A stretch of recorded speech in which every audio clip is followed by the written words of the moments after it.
Superflumina Babylonis by De Monte and the 16 conducted by Harry Christophers.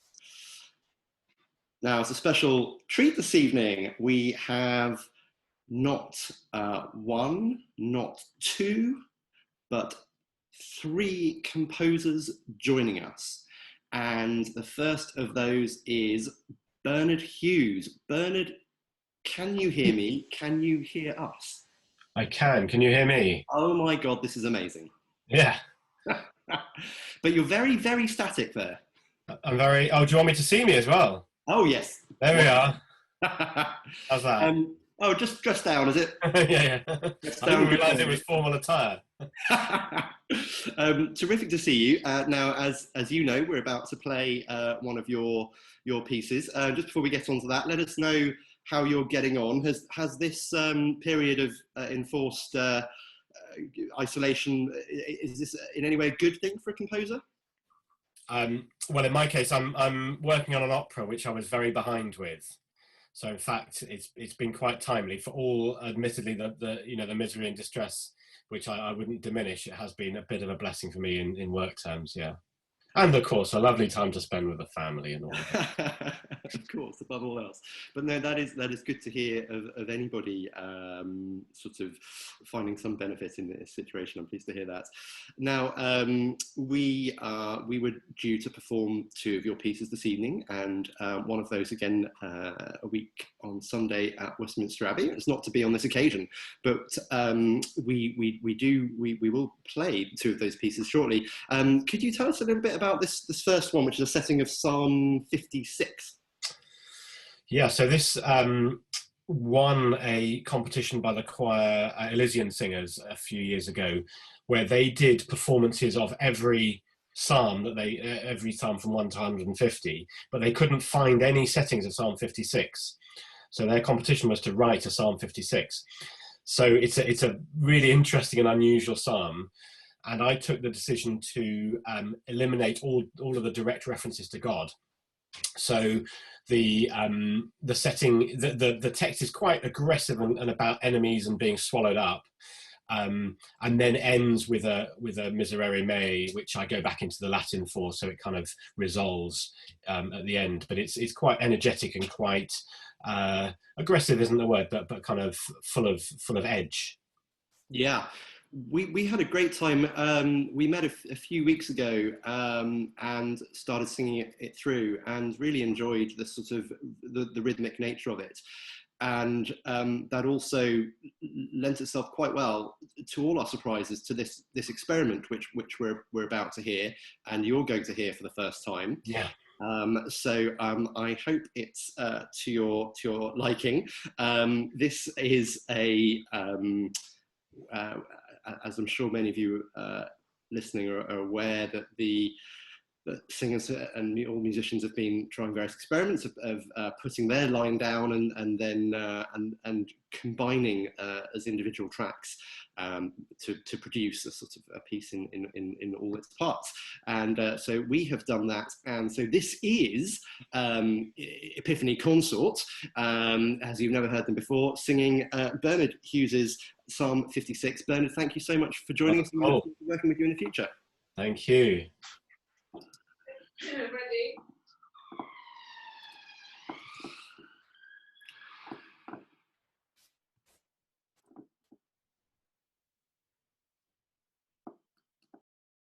Mine enemies would daily swallow me up, for they be many that fight against me, O thou Most High.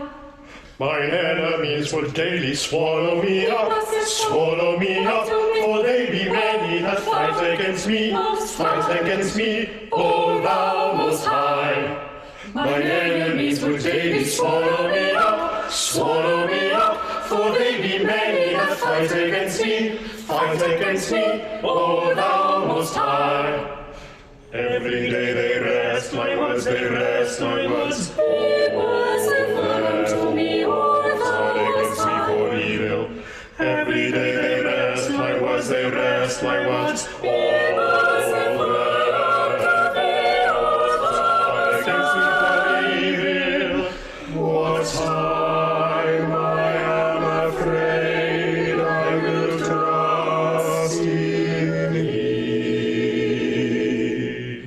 They gather themselves together, they hide in masks when they waste.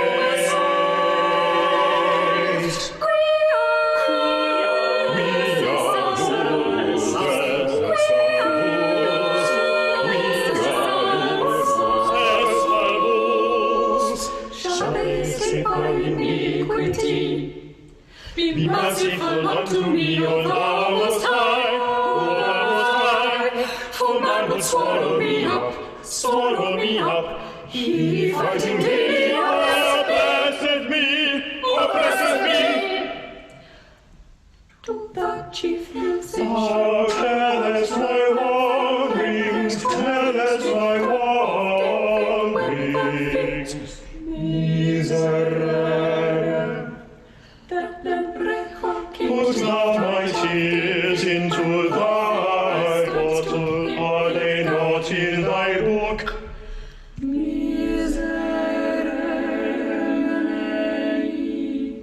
For thou hast delivered my soul from death, willst not thou deliver my feet from falling. Miserere mei, quoniam conquo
That was the Ave Verum by Bird, and before that, Psalm 56 by Bernard Hughes. I hope that was to your liking, Bernard. It'll be better when we sing it for real. And I am just going to juggle around the order whilst we wait for our next special guest. So, as you are aware, there have been a few experiments. This next one was by a couple in our choir, Millie Taylor and Chris Pelmore, a setting by SN Vowels called Only in Sleep.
And the crowd goes absolutely wild.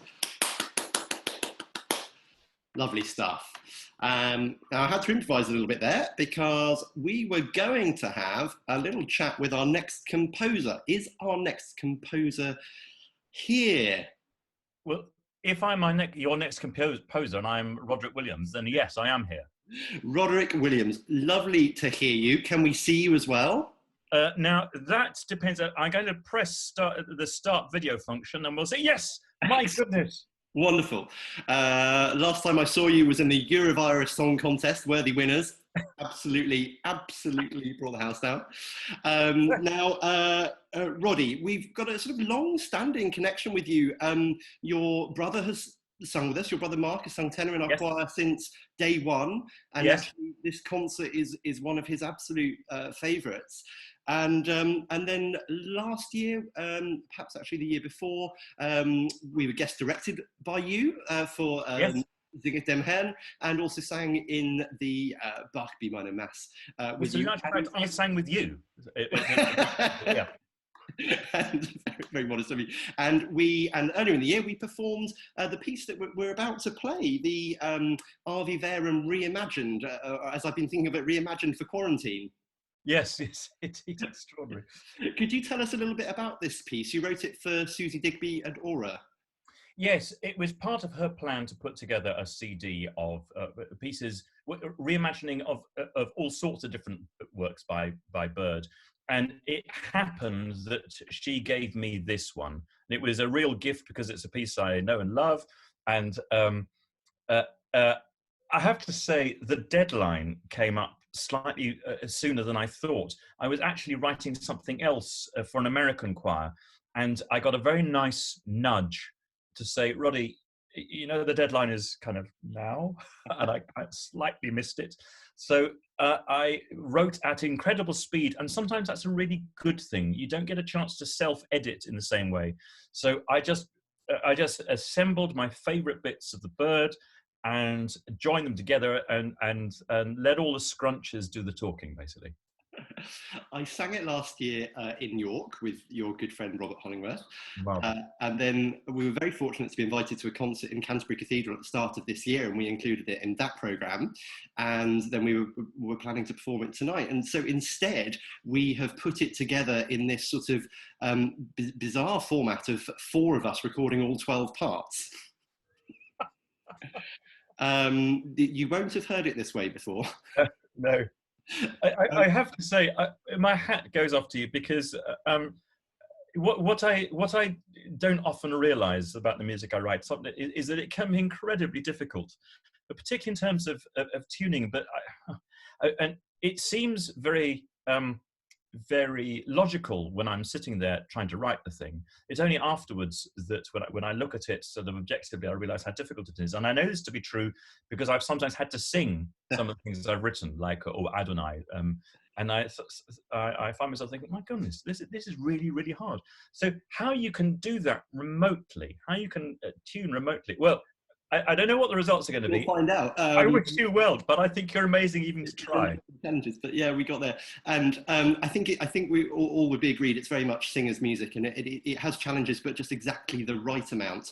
And a pleasure to sing. And so, just before we play it, what's in the pipeline? What's that might be of interest to choral singers? Have you got anything that's about to land or that you're working on at the moment? Well. I had 2 or 3 commissions come up, one for Winchester where Mark, my older brother lives, which had to be postponed, not cancelled, but postponed because of this. The piece for Winchester, the Wainfleet Singers, is actually a setting of To Autumn, the poem by Keats, and it was going to be premiered in the spring. Now it looks as if it might be premiered in the autumn. Hooray! So that's a big choral piece and all sorts of bits and pieces coming. I'm actually using this lockdown time to put onto software some pieces that I wrote, in the 1990s, by hand with pen and ink. Hopefully there's some of my back catalogue that might come to light. But then again, there are also pieces I'm writing right now for 3 choirs, which we really hope will continue to be. So there's all sorts of stuff. Do you know what? of all the professions in the world, particularly musical professions in the world, that could benefit from a bit of peace and quiet and lockdown, composing is the one. If you think of Mahler having to go to his Austrian cabin on the lake shore somewhere, my house is now my Austrian cabin, and I can find peace and quiet and time to just sit down and concentrate on one thing at a time, were it not for the fact that the garden, I'm looking at my garden now, needs a bit more digging here, but other than that, you know, I can really get on with things. It seems to be a gift to people of you know, solitary pursuits like composing, and you know, I wish you all the best with that, and thank you very much for joining us, and let me know what you make of this. Thank you.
Ave Verum Reimagined by Roderick Williams.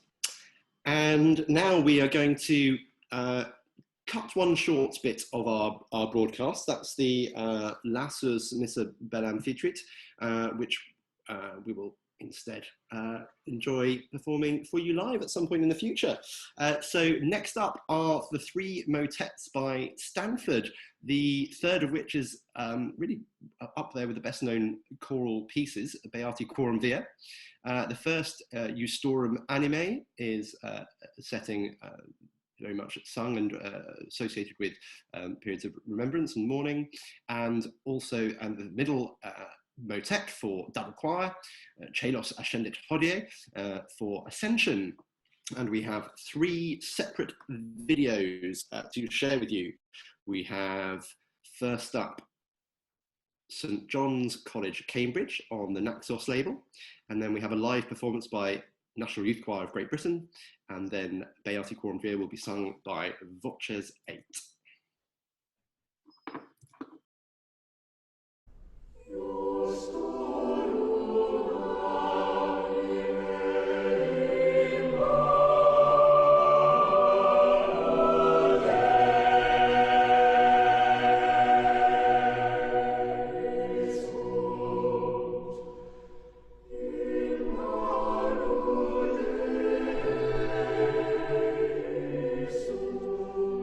Christus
Bravo, rather nice to see some familiar faces across both those ensembles.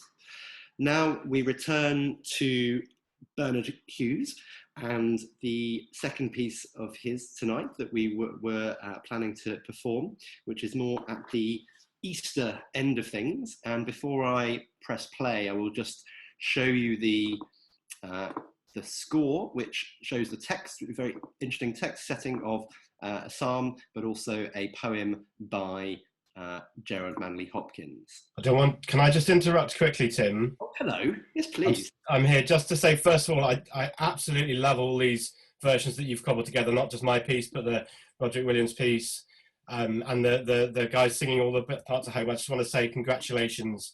It's absolutely fantastic, quite moving to watch, and just absolutely brilliant. So thank you very much for that. Thank you very much for saying that.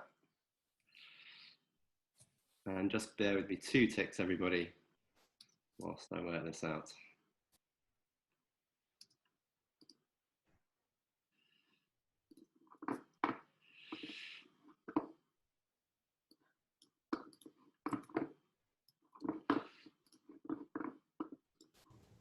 Jubilate Domino, omnis terra, jubilate Domino, omnis terra, repeat that, repeat that, repeat.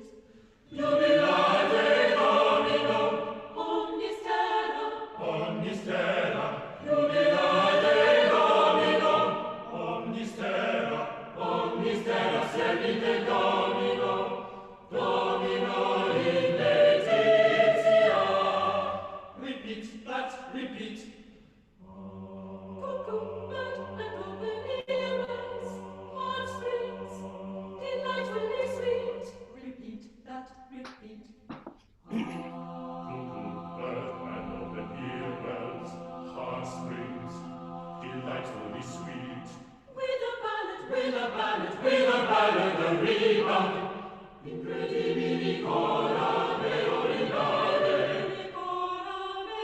Incredibili cora meo in laude. Repeat that, repeat. Incredibili cora meo in laude.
And that was the BBC Singers performing live Bernard Hughes's Jubilate Domino, and I am really looking forward to conducting that. Well, I'll need to practice it hard though.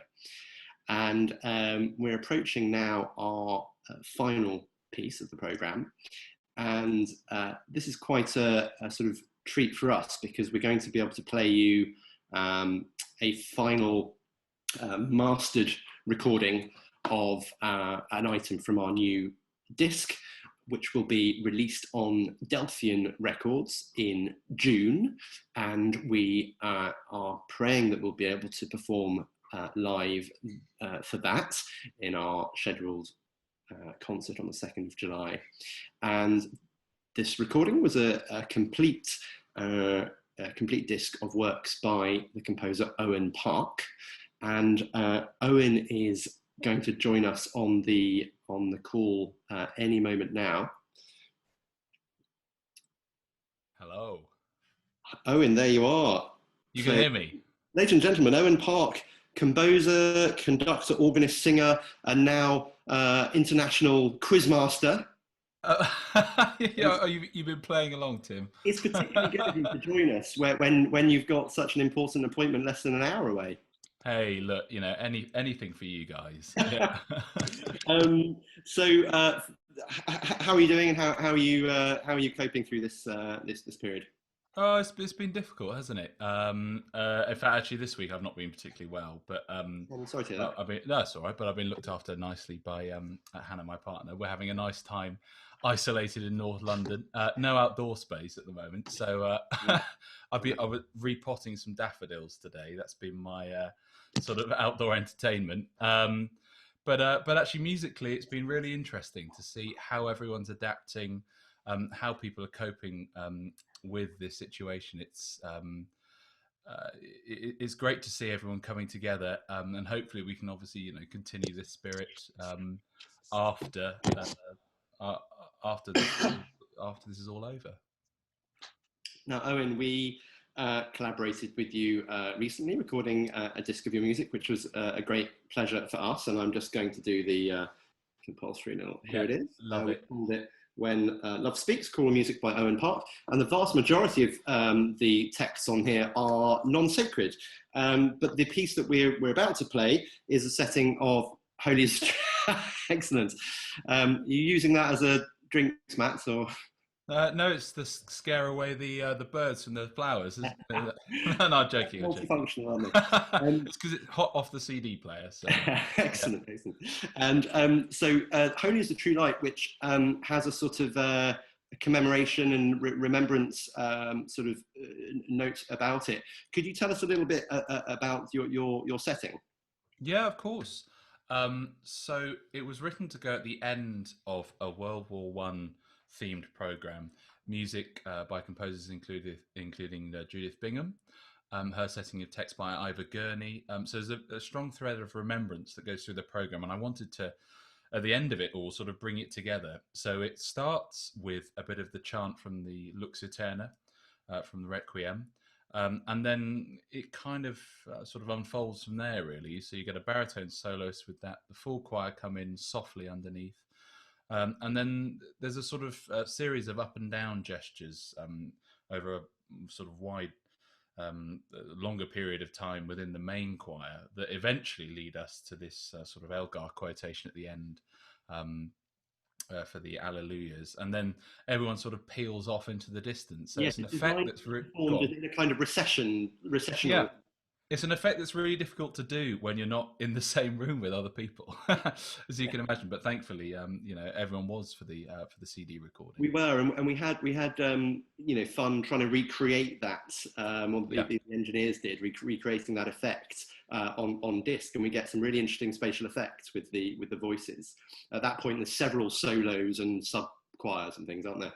Yeah, very much. It's just different textures, and actually, if any of the because you performed this piece before live in concert. Yeah.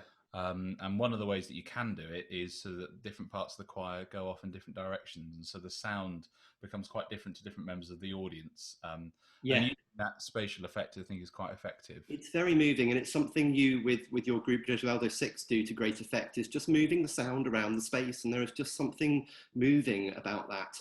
And yes, we found absolutely when we did this a year ago. We don't often repeat things, by the way, but we already had this on the schedule. Oh, that's nice.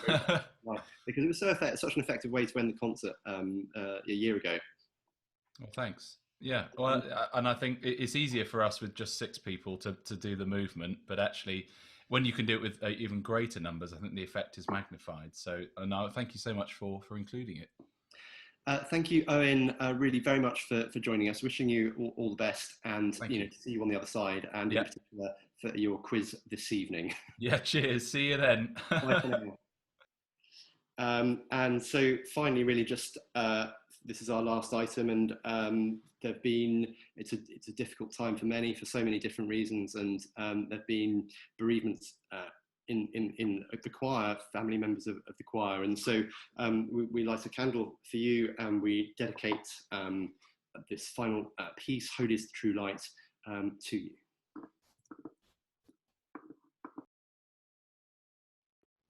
Lux et